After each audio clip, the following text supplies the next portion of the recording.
नई शिक्षा नीति पर सरकार किस तेजी से बढ़ना चाहती है, इसका अंदाजा इससे लगाया जा सकता है कि खुद प्रधानमंत्री नरेंद्र मोदी शुक्रवार को देश भर के विश्वविद्यालयों के कुलपतियों, उच्च शिक्षण संस्थानों के निदेशकों और कॉलेजों के प्राचार्यों को संबोधित किया।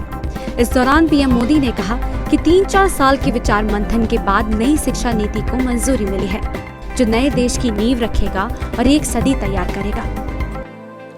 साथियों, 3-4 साल के व्यापक विचार विमर्श के बाद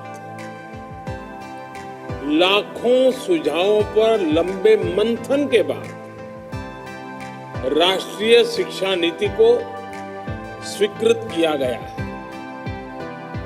आज देश भर में इसकी व्यापक चर्चा हो रही है।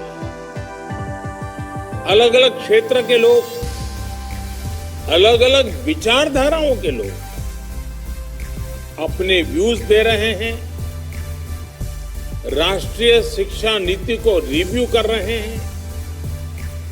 ये एक हेल्दी डिबेट है। ये जितनी ज्यादा होगी उतना ही लाभ देश की शिक्षा व्यवस्था को मिलेगा। वहीं प्रधानमंत्री नरेंद्र मोदी ने कहा कि आज कोई व्यक्ति पूरे जीवन में एक ही प्रोफेशन पर नहीं रहता है। ऐसे में उसे लगातार कुछ सीखने की छूट होनी चाहिए। आज बच्चों को पढ़ने के साथ साथ देश की हकीकत भी जाननी जरूरी है।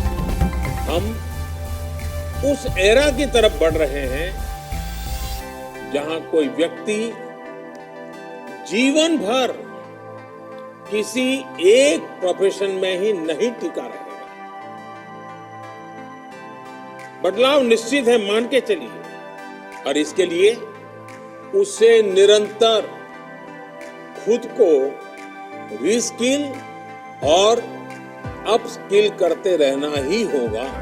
इस कार्यक्रम का नाम conclave on transformational reforms in higher education under national education policy है।